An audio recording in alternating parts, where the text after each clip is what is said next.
कहानी की शुरुआत में हमें एक गंभीर रूप से घायल अमेरिकी आदमी से मिलवाया जाता है। उसे कुछ बेहद संजीदा और निर्दयी लोग बेरहमी से प्रताड़ित कर रहे होते हैं।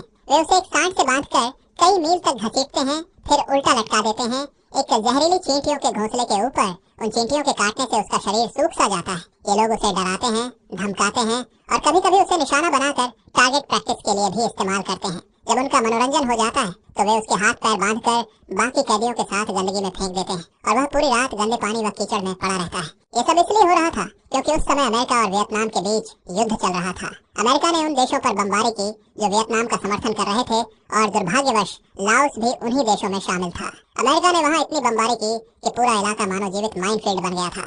एक अमेरिकी पायलट जिसका नाम डेंजर था, उसे भी बम गिराने का आदेश मिला था। यह उसका पहला मिशन था, इसलिए उसने विमान को नीचे उतारकर हमला करने की हिम्मत की। दुश्मन की गोली ने उसके विमान के पंख को चोट पहुंचा दी और उसका प्लेन एनिमी टेरिटरी में जा गिरा। सौभाग्य से वह क्रैश से बच निकला, पर घने जंगलों में उसे खोज पाना वैसा ही था जैसे सुई को भूसे के ढेर में ढूंढना। कई बार डिस्ट्रेस सिग्नल्स भेजे गए, पर किसी को उसे मिलाना आसान नहीं था। उसने जंगल में सरवाइव करने की ट्रेनिंग जरूर ली थी, लेकिन किसी ने उसे यह नहीं सिखाया था कि जब 12 आदमी AK-47 उसके सिर पर तान दें तो क्या करना चाहिए। कुछ ही समय में स्थानीय आतंकवादी उसे पकड़ लेते हैं और उसके साथ किसी जानवर जैसा व्यवहार करते हैं। गर्दन में रस्सी डालकर उसे पूरे गांव तक घसीटा जाता है। अपने ट्रेनिंग में डैंगलर को सिखाया गया था कि पकड़े जाने पर मुस्कुराकर और विनम्रता से पेश आना चाहिए। उसने भी वैसा ही किया, लेकिन जल्दी ही समझ गया कि यहाँ उसकी ट्रेनिंग किसी काम की नहीं। अगली सुबह उसे जबरन एक ट्रक में ठूंस दिया जाता है और वहाँ से उसे लाओस के गवर्नर के पास ले जाया जाता है। गवर्नर कहता है कि अगर वह उन कागजों पर साइन कर दे तो 2 हफ्ते में आजाद कर दिया जाएगा, पर उन कागजों में लिखा होता है कि उसने अमेरिकी सरकार के आदेश पर बम गिराए थे और इसलिए अमेरिका ही इन मौतों का जिम्मेदार है। डैंगलर ऐसे बयान पर साइन करने से इनकार कर देता है। वह कहता है कि उसने निर्दोषों को नहीं मारा, उसने केवल आतंकवादी कैंप पर हमला किया था जैसा आदेश मिला था। गवर्नर यह सुनकर ठंडे स्वर में कहता है, तो तुमने अपने लिए नर्क चुन लिया है। यहाँ से तुम्हें ऊपर वाला भी नहीं निकाल पाएगा। और उसे फिर से बेरहमी से रखा जाता है, लगातार दर्द दिया जाता है। जैसे ही उसकी आंखें बंद होती वे उसे पानी में डुबो देते। यह यातना कई दिनों तक चलती रहती है। आखिरकार डेंजर को एक झोपड़ी में बंद कर दिया जाता। यही उसका नया जेल होता है। धीरे धीरे उसे पता चलता है कि वह अकेला कैदी नहीं है, और भी लोग बंद हैं। तभी सामने से किसी की फुसफुसाहट सुनाई देती है। आवाज मत करो, वे शायद आ रहे होंगे। कुछ ही देर में लोग आते हैं और उसके पैरों में एक भारी लकड़ी बांध देते हैं ताकि वह भाग न सके। अगले दिन जब वे सब बाहर निकाले जाते हैं तो डेंजर देखता है कि उसके साथ बंदी कितने बुरे हाल में हैं। उनकी हड्डियां दिखाई दे रही थीं, वे बेहद दुर्बल और कमजोर लग रहे थे। गार्ड्स उन्हें ठीक से खाना नहीं देते। एक कैदी जिसका नाम जीन था डैंगलर से मिलता है और उसे समझाता है कि दिन में तो वे खुले मैदान में घूम सकते हैं, पर बाढ़ के पास जाना मना है। गार्ड्स को थोड़ा भी शक हुआ तो गोली चला दी जाती है। डैंगलर को यह जगह जेल जैसी नहीं लगती। यहाँ कोई लोहे की बार्स या मोटी दीवारें नहीं है, इसलिए उसे विश्वास हो जाता है कि भागना संभव होना चाहिए। पर फिर वह सोचता है, अगर भागना इतना आसान होता तो बाकी कैदी अब तक क्यों नहीं भागे। जान मानता है कि युद्ध खत्म होने पर उन्हें छोड़ दिया जाएगा, और जब डैंगलर बताता है कि युद्ध अभी भी जारी है तो जान की आंखों में आंसू आ जाते हैं। वह 2 साल से बस उसी उम्मीद में जी रहा था कि एक दिन छुटकारा मिल जाएगा। डैंगलर पक्का कर लेता है कि वह उसी रात भागेगा, पर जीन उसे रोकता है।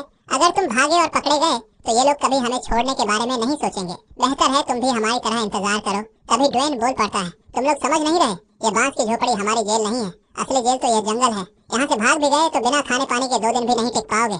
डैंगलर कहता है, ठीक है तो हम रेनी सीजन में भागेंगे, तब पानी मिलेगा। पर किसी ने बताया कि बारिश आने में 4-5 महीने बाकी हैं। डैंगलर समझ जाता है कि जितना वह पूछेगा उतने बहाने मिलेंगे, इसलिए वह ठान लेता है कि वह अब रात में ही भागेगा। ड्वेन पूछता है, मान लो तुम जंगल तक पहुँच भी गए, फिर कैसे आगे बढ़ोगे? दिन में 6 गार्ड्स पहरा देते हैं। डैंगलर जवाब देता है, इसीलिए मैं रात में भाग जाऊंगा। बाकी कैदी उसकी ओर ऐसे देखते हैं जैसे वह अपने जीवन का खतरा ले रहा हो। वे जानते नहीं कि रात में क्या होता, क्योंकि रात को सभी कैदियों के हाथ पैर बांध दिए जाते हैं। डैंगलर की जरूरत होती है एक कील की, हथकड़ी खोलने के लिए, पर ड्वेन कहता है कि पूरा इलाका बांस का बना है, यहाँ कील नहीं मिलती। तभी एक कैदी बोलता है, मुझे पता है कि कील कहाँ है। अगले दिन वह बताता है कि एक बांस की डंडी में एक कील फंसी हुई है, बिल्कुल उस छोटे गार्ड के पास जहाँ वह बैठता है। जान चेतावनी देता है कि कोई बेवकूफी मत करना जिससे सबकी जान खतरे में पड़े, पर डैंगलर उसकी बात नहीं सुनता। एक दिन वह बाकी कैदियों को संकेत देता है और वे सब जानबूझकर पागलों की तरह शोर मचाकर गार्ड का ध्यान भटकाते हैं। गार्ड गुस्से में बंदूकें उठा लेते हैं। उसी बीच डेंजर छोटे गार्ड के पास जाकर टूथपेस्ट लेने का बहाना बनाकर चुपके से वह कील निकाल ले आता है। फिर वह कील को घिसकर तेज कर देता है और उसे एक नाजुक टूल में बदल देता है। रात में जब सब सो जाते हैं, डैंगलर कील को मुंह से निकालकर कुछ ही सेकंड में अपनी हथकड़ी खोल देता है। बाकी कैदी यह देखकर दंग रह जाते हैं जैसे उन्होंने कोई जादू देखा हो। अगले दिन डेंजर ने तय कर लिया कि वो थाईलैंड की तरफ भागेगा। उसी समय एक अमेरिकी विमान ऊपर से गुजरता है। गार्ड घबरा जाते हैं और कैदियों को अंदर खींच लेते हैं। अफरा तफरी में एक गार्ड ड्वेन पर गोली चला देता है, पर वह केवल उसके हाथ को हल्का छूकर निकल जाती है। गंभीर चोट नहीं लगती। जब माहौल शांत होता है, एक गार्ड डैंगलर पर राइफल तान कर कहता है कि अपनी जान की भीख मांगो। डैंगलर वैसा ही करता है, पर बाद में पता चलता है कि बंदूक खाली थी। वे बस उसका मजाक उड़ा रहे थे। रात को कैदी दीवार पर लगी फूड पोस्टर वाली तस्वीर को देखते हुए उन दिनों को याद करते हैं जब वे खाने की कदर नहीं करते थे। अब एक दाने राइस के लिए भी उनकी आंखें तरसती हैं। एक दिन डैंगलर ध्यान देता है कि आज रात बारिश होगी। उसके लिए यह सुनहरा मौका था। पर जीन फिर भी कहता है, क्या तुम अगली बारिश तक इंतजार नहीं कर सकते? शायद तब तक युद्ध खत्म हो जाए और ये लोग हमें छोड़ दें। अगर तुम भागे तो वे हमें मार देंगे। ड्वेन कहता है, अगर युद्ध खत्म होने वाला होता तो ये लोग दिन रात बांस काट कर वॉच टावर्स क्यों बना रहे होते? डैंगलर भी कहता है कि वह अकेला नहीं जाएगा, सब साथ चलेंगे। पर जेन कहता है कि अगर वो भागे तो वह चिल्लाकर सबको जगा देगा और फिर उनका प्लान बेकार हो जाएगा। ड्वेन जानता था कि जन धोखा दे सकता है, इसलिए इस बार भी प्लान टल जाती है। अगले दिन कुछ सैनिक कैंप में आते हैं और कैदियों की सख्त तलाशी लेते हैं। वे किसी भी लापरवाही की इजाजत नहीं देते। वे छोटे गार्ड को डांटते हैं क्योंकि उसने अपनी राइफल नीचे रख दी थी। गार्ड्स हर कुछ हफ्तों में बदल दिए जाते हैं। कभी कभी ऐसे गार्ड भी आते हैं जिन्हें बंदूक चलाना नहीं आता, पर फिर भी वे रोज कैदियों के साथ क्रूरता रखते हैं। अब डेंजर हर एक दाने राइस की कदर करने लगा। उसे कीड़े मकोड़े तक खाना पड़ता है, क्योंकि अगर वह नहीं खाएगा तो बाकी की तरह मर जाएगा। एक दिन जीन उससे पूछता, तुम यह चावल क्यों बचा रहे हो? डैंगलर कहता है, क्योंकि अब मैं भागने वाला हूँ। जन कहता है, प्लीज ऐसा मत करो। पर डैंगलर जानता था कि उसका इरादा पक्का है। उसने ध्यान दिया था कि हर दोपहर जब गार्ड्स खाना खाने किचन जाते हैं तो अपनी वेपन्स बाहर ही छोड़ आते हैं। ये रोज का नियम था। उसने कभी ऐसा दिन नहीं देखा जब वे अपनी बंदूकें साथ लेकर जाते हो। तो उसका प्लान ये था कि जैसे ही वे अंदर जाएंगे वह बाहर निकलकर उनकी बंदूकें उठा लेगा और कैंप पर काबू पा लेगा। फिर वे अमेरिकन एयरक्राफ्ट को सिग्नल करके बचाव करा सकेंगे। अगले कुछ दिनों तक वह मिरर का इस्तेमाल करके गार्ड्स की पोजीशंस देखता और मार्क करता रहा, ताकि किसी भी खतरे का पता चलते ही वह तैयार हो सके। एक दिन वह छोटा गार्ड चुपके से उसके पास आया और थोड़ा सा राइस देकर मुस्कुराया। उसी एक में नरमी थी। बाकी गार्ड ऐसे दिखते थे जैसे किसी भी पल गोली चला दें। एक दिन जब वे हमेशा की तरह गार्ड्स की स्थिति देख रहे थे तो एक गार्ड ने उन्हें देख लिया और बंदूक तान दी। वे उससे बचने के लिए बोले, हम तो बस खेल रहे थे। रात रात में वे अपनी हथकड़ियां खोलकर झोपड़ी के नीचे रखे बांस को धीरे धीरे काटते रहे। महीनों की मेहनत से उन्होंने उस बांस में इतना बड़ा छेद बना दिया कि उसमें से निकलना संभव हो सके। डैंगलर नीचे रेंग कर फेंस तक पहुंचा और मिट्टी खोद कर देखा कि बांस कितनी गहराई तक जमा है। सौभाग्य से फेंस उतना मजबूत नहीं था जितना दिखता था, मतलब भागने की राह खुली हुई थी। उसने ड्वेन को भी वह जगह दिखाई, पर तभी एक गार्ड चिल्लाकर आ पहुंचा और सबको वापस खींच लिया। डैंगलर बताता है कि मानसून सिर्फ एक हफ्ते में ही शुरू होने वाला है। अब उनके पास एक निश्चित तारीख चुनकर भागने का समय मिल चुका है। सभी कैदी इस योजना पर सहमत हो जाते हैं, पर जहाँ वे आशा देखते हैं वहीं जीन अब भी उनके लिए परेशानी खड़ी कर रहा होता है। बार बार शक और खिंचाव पैदा कर रहा था। डैंगलर सख्ती से कहता है, अगर तुम यहीं सड़ना चाहते हो तो सड़ जाओ, पर मैं अब यहीं नहीं ठहरने वाला। अगले दिन गार्ड्स उन्हें कीड़े बिच्छुओं जैसा खाना खिलाते हैं। आज से वे रोज यही खाना खाएंगे, क्योंकि अमेरिका द्वारा गिराए गए बमों ने गांव वालों की फसलें नष्ट कर दी हैं। खेतों की जमीन उपज देने लायक नहीं रह गई है। यहाँ तक कि गार्ड्स भी अक्सर भूखे रहते हैं और यह बात पूरे कैंप में तनाव पैदा कर रही है।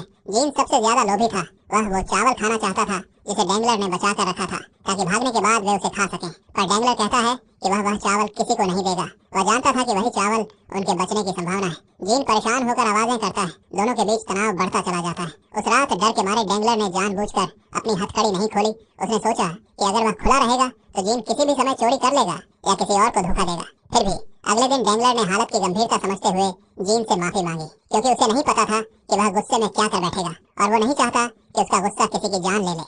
एक दिन जब गार्ड्स उन्हें बांध रहे होते हैं, ऊपर से एक हेलीकॉप्टर गुजरता है। गार्ड्स घबरा जाते हैं और तुरंत कैदियों पर अधिक क्रूरता पूर्वक प्रहार शुरू कर देते हैं। वे सोचते हैं कि कैदी किसी वायु सहायता को सिग्नल दे रहे होंगे। तब से हर बार कोई प्लेन आता है। गार्ड्स तेजी से चौकन्ने हो जाते हैं और कैदियों पर सख्ती बढ़ा देते हैं। इस तनाव में ड्वेन अक्सर टूट सा पड़ जाता है। वह अंदर से पूरी तरह थक चुका होता है और एक बार तो वो रो देता है। डैंगलर उसे हिम्मत देता है और बार बार कहता है, मैं तेरे साथ हूँ, हम निकलेंगे। उसकी बातें ड्वेन के भीतर की आशा की एक किरण जगा देती हैं। एक रात वे गार्ड्स के किचन में उनकी बातचीत सुनने में कामयाब हो जाते हैं। पास में एक कैदी था जो उनकी भाषा समझता था। वह चुपके से पास जाकर सुनता है और लौटकर सबको बताता है गार्ड्स कैंप में खाने की कमी की बात कर रहे थे। कुछ गार्ड्स खाने की तलाश में बाहर गए थे, पर बमबारी ने जमीन की फर्टिलिटी खत्म कर दी थी और वे खाली हाथ लौटे थे। अब खेती संभव नहीं थी, खाने की कमी गंभीर हो गई थी। गार्ड्स ने योजना बनाई थी कि वे कुछ कैदियों को जंगल में ले जाकर मार डालेंगे और गवर्नर को बताया जाएगा कि वे भागने की कोशिश में मारे गए। यानी यह सब एक कहानी बनाई जाएगी ताकि सवाल उठने का डर न रहे। ये सुनकर सबका खून जम गया।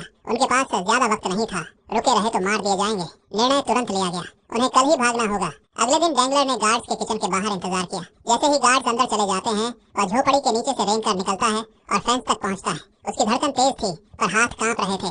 उसने मौके का फायदा उठाया, दौड़कर गार्ड्स की राइफल्स छीनने का इरादा लेकर वह अचानक सामने जा पड़ा। उसने जितनी गन्स उठा सकता था उतनी उठा ली, 3-4 जितनी थी वह उठा लाया। फिर वह वापस आकर बाकी कैदियों में एक एक राइफल बांट देता है। योजना ये थी कि सभी एक ही समय पर किचन में इकट्ठा होकर आक्रमण करें और कैंप पर काबू पालें। डेंगलर तेजी से जगह पर पहुंचा पर 4 लोग देर से आए।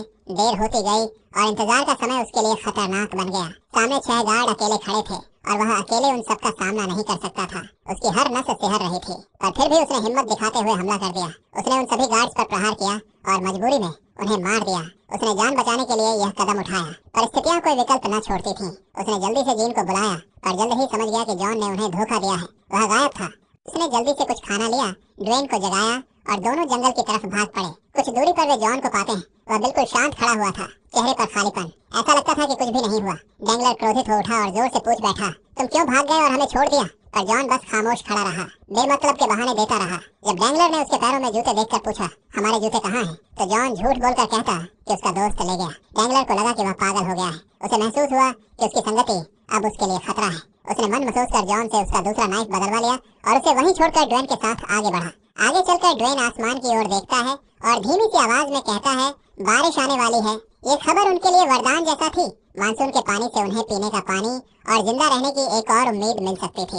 वे अपने पास रखे चावल के बैग को खोलते हैं और हर दाना कुछ इस तरह खा रहे होते हैं जैसे वह किसी खजाने का टुकड़ा हो। पर वे जिस पैरों के बल बैठे होते हैं वही जमीन गीली और कीचड़दार थी। तेज धार मिट्टी को बहा ले जा रही थी और उनका बैग भी जंगली कीचड़ में लथपथ होकर खराब हो जाता है। उनकी थोड़ी सी राहत भी दूर हो जाती है। अब उन्हें जल्दी से कुछ और खाना खोजने की जरूरत थी, वरना भूख ही उनकी मौत बन जाएगी। वे आगे बाहर निकलते हैं और एक नदी पाते हैं जो थाईलैंड तक जाती दिखती थी। दोनों ने मिलकर कुछ बांस काटकर एक अस्थायी राफ्ट बनाया और नदी पर धीरे धीरे आगे बढ़ना शुरू किया। पर कुछ ही देर में उन्होंने देखा कि नदी एक गहरे जलप्रपात की ओर जा रही है। तेज धार ने उन्हें उसी किनारे तक पहुंच जाने का मौका दिया, पर उनका राफ्ट बच नहीं पाया और दूसरा बनाने की ताकत भी उनके पास नहीं रही। जब डेंगलर अपनी शर्ट उतारता है तो उसके शरीर पर लीचस लगे हुए मिलते हैं। वह उन्हें एक एक करके हटाता है और एक पल के लिए खाने के बारे में सोचता भी है, पर उसकी कमजोरी उसे रोकती है। उनकी कमजोर काया पर थकान और एग्जॉस्शन इतनी भारी थी कि वे पत्तियों से ढककर सो गए। अगली सुबह डेंगलर ने पास में किसी आदमी को मछली पकड़ते देखा। उम्मीद जगी कि शायद उसके पास कुछ खाने का साधन होगा। वे चुपके से उसके पीछे चल दिए। रास्ते में एक फटा हुआ शू मिलता है जिसे वे संभाल लेते हैं। उनकी हथियारें भी अब बोझ लगने लगी थीं। अगर वे किसी जानवर पर गोली चलाते तो आवाज से उनकी जगह पकड़ी जा सकती थी। इसलिए उन्होंने गन्स फेंक दी और अपने हाथों से खाने की तलाश पर निर्भर रहना शुरू कर दिया। हम देखते हैं कि ड्वेन की हालत दिन प्रतिदिन बिगड़ती जा रही थी। उसका शरीर कमजोर होता जा रहा था। हर सांस में दर्द और ठंड थी। वह अक्सर कहता, मुझे छोड़ दो, मैं अब चल नहीं सकता। पर डेंगलर हार नहीं मानता। वह उसे हिम्मत देता है। बाहर जाकर जो जिंदगी जीने को मिलेगी उसके बारे में बताता है। कैसी गर्म रोटी और पानी का स्वाद होगा। उन बातों से ड्वेन की जिंदा रहने की इच्छा जगा रहती है और वह कुछ कदम और चलने की हिम्मत जुटा पाता है। वे चलते चलते कुछ खाली झोपड़ियां पाते हैं जहां वे रात बिता सकते थे। पर ड्वेन के लिए यह शायद जीवन की आखिरी सीमा बन चुकी थी। वह शांत मौत चाहता था। फिर एक हेलीकॉप्टर फिर से गुजरता है। डेंगलर अपनी पूरी ताकत से चिल्लाता है पर किसी को दिखाई नहीं देता। ड्वेन की हालत और बिगड़ती है। उसका शरीर ठंड से कांपता है और वह हल्के हल्के हेलुसिनेशंस देने लगता है। उसकी बातों से पता चलता है कि वह अब धीरे धीरे सीमाएं खो रहा है। वह बार बार कहता, शांत रहो वरना गार्ड्स आ जाएंगे। डेंगलर सिर्फ चुप बैठकर उसे समझाने की कोशिश करता है और कहता, आराम कर ले, मैं यहाँ धुआं उठाऊंगा। जब ऊंचे धुएं का निशान दिखेगा तो हेलीकॉप्टर हमें देखेगा। डेंगलर अगले दिन वही करता है। वह एक सूखी ट्री बार्क को रगड़ता है और आग लगा देता है। थोड़ी ही देर में आग बड़ी हो जाती है और दूर दूर तक धुआं उठने लगता है। हेलीकॉप्टर्स उस धुएं की ओर आने लगते हैं। डेंगलर फिर जोर से मदद के लिए चिल्लाता है, पर दुर्भाग्य से हवाई दलों के लिए वे एक आतंकवादी जैसा ही नजर आते हैं। पायलट ने गलत पहचान कर ली और नीचे से गोलीबारी शुरू कर दी। डेंगलर मुश्किल से बच निकलता है। उसे छाती और पीठ पर छर्रे लगते हैं पर वह जिंदा बच जाता है। कुछ दिनों बाद जब ड्वेन गहरी नींद से उठता है उसका शरीर चलती हुई लाश जैसा दिखने लगता है। उन्होंने देखा कि डेंगलर ने पूरा जंगल जला दिया था। ड्वेन कहता, उन्हें आग देखकर शायद लग गया होगा कि कुछ असाधारण हुआ है। वे आ रहे होंगे, हमें अब यहीं से चलना होगा। उनकी ताकत भी कम थी पर किसी तरह वे थकते थकते आगे बढ़ते। अचानक रास्ते में वे एक छोटे लड़के को पानी का बर्तन लिए चलते देखते हैं। वे उससे पानी मांगते हैं पर वह डर के मारे चिल्ला देता है। गांव वाले दौड़ कर आते हैं और दोनों पर चीखने चिल्लाने लगते हैं। उन्हें देखकर वे सरेंडर कर देते हैं, पर गांव वालों में किसी का गुस्सा शांत नहीं होता। भीड़ में से एक आदमी ड्वेन की टांग में चाकू भोंक देता है। वह दर्द में कराहता है। फिर एक और आदमी गुस्से में उसके गले में चाकू मार देता है। उसकी मौत तुरंत हो जाती है। यह दृश्य देखकर डैंगलर पागलों सा हो जाता है। वह चीखते हुए उन पर झपट पड़ता है और हमला कर देता है। गांव वाले डरकर भाग खड़े होते हैं। वह रात में झाड़ियों में छिप जाता है। वे उसे हर पास ढूंढते, पर वह नहीं मिलता। उस रात से डैंगलर ड्वेन की आवाजें सुनने लगता है, पर अब वह अकेला था, जंगल में पूरी तरह अलग थलग। अगले कुछ दिनों में उसकी बचने की संभावनाएं तेजी से कम हो गईं। अगले दिन फिर खाना ढूंढते हुए वह एक नदी किनारे पहुंचता और वहां एक वाटर स्नेक देखता। वह पॉइजनस नहीं था, इसलिए डैंगलर ने बिना डरे उसे पकड़ा। उसने अपने दांतों से उसकी पेट की परत फाड़ी और उस मांस को खाने लगा। तभी दूर से एयरक्राफ्ट की गर्जना सुनाई देती है। डैंगलर सावधानी से एक पत्ता हिलाकर सिग्नल करने की कोशिश करता है। एयरक्राफ्ट 2-3 बार उसके ऊपर चक्कर लगाती है, मानो किसी ने उन्हें संकेत कर दिया हो। सौभाग्य से इस बार उसने सही समय पर देखा गया। एक हेलीकॉप्टर नीचे आता है और एक आदमी रस्सी फेंककर उसे ऊपर खींचने की कोशिश करता है। डैंगलर के पास वापस आने की उम्मीद की किरणें चमक उठती हैं। वह तेजी से रस्सी पकड़कर ऊपर चढ़ने लगता है, पर तभी वियतनामीज सोल्जर्स फिर से वहां आ जाते हैं और नीचे गोलीबारी शुरू कर देते हैं। युद्ध की हलचल बीच में आ जाती है। हालांकि अमेरिकन ने वियतनामीज को पीछे धकेल दिया और नतीजतन डैंगलर को सुरक्षित निकाल लिया गया। बाद में वेरिफिकेशन के लिए उन्हें प्रश्नों के बोलचाल किए गए। डैंगलर की मेमोरी अब कमजोर थी। घटनाओं की कड़ी से सही क्रम याद करना मुश्किल हुआ, पर वह हर सवाल का जवाब देने की भरसक कोशिश करता रहा और सही जवाब देने में सफल भी होता है। तभी हम देखते हैं कि डैंगलर के पुराने दोस्त आ पहुंचे। उनके चेहरे पर राहत थी और वे एक बड़ी केक लेकर आए थे। सब उसके लौट आने पर बहुत खुश थे और उसका बर्थडे मनाने का बहाना बनाकर वह छोटा सा जश्न रख लेते हैं। पर डैंगलर खुद पूछताछ से इतना थक चुका था कि वह बस अपने दोस्तों से विनती करता है कि मुझे यहाँ से निकाल लो। उसके दोस्तों ने तुरंत एक योजना बनाई और ऑफिसर से 10 मिनट की बहाना मांगकर बहाने से उसे बाथरूम में ले गए। वहाँ से उन्होंने उसे एक कार्ट में छिपाकर अस्पताल के बाहर निकाल दिया। उसके बाद डैंगलर को एक जहाज पर पहुंचाया गया, जहाँ पूरा क्रू उसकी वापसी की खुशी में इकट्ठा था और सेलिब्रेशन की। उस समय डैंगलर के चेहरे पर जो मुस्कान थी वो दिखाती थी कि जैसे उसे एक नई जिंदगी मिल गई हो। किसी ने उसे मौत की गहरी खाई से वापस खींच लिया था। पर हर किसी का भाग्य ऐसा अनुकूल नहीं होता। वे प्रिजनर्स जिन्हें डैंगलर ने वहाँ छोड़ा था, उन्हें कभी रेस्क्यू नहीं मिला। अंततः हमें बताया जाता है कि डैंगलर ने उस प्रिजन में कुल 6 महीने बिताए, जिनमें से 23 दिन वह जंगल में रहा, जहाँ उसने कीड़े, सांप और जो कुछ भी मिला खाकर जिंदा रहने की जद्दोजहद की। लौटने के बाद उसे एक्टिव ड्यूटी से रिटायर कर दिया गया और उसने सिविलियन टेस्ट पायलट के रूप में काम किया। जिंदगी में उसने और भी 4 प्लेन क्रैशेस से बचा। किस्मत शायद अब भी उसके साथ थी, पर 2001 में एक बीमारी ने उसकी जान ले ली। अमेरिका और वियतनाम के बीच युद्ध 9 साल तक चला। उन 9 सालों के दौरान अमेरिका ने लाओस पर लगभग 2.7 मिलियन टन बम गिराए और इनमें से करीब 8 लाख टन एक्सप्लोड ही नहीं हुए। नतीजा यह हुआ कि लाओस विश्व का सबसे ज्यादा बमबारी वाला देश बन गया। उस क्षेत्र की जमीन आज भी कई हिस्सों में एक्टिव माइनफील्ड जैसी है और एक्सपर्ट्स का अनुमान है कि इन्हें पूरी तरह साफ करने में और सैकड़ों साल लग सकते हैं। तो आपको ये कहानी कैसी लगी, हमें कमेंट सेक्शन में जरूर बताएं। मिलते हैं अगले वीडियो में।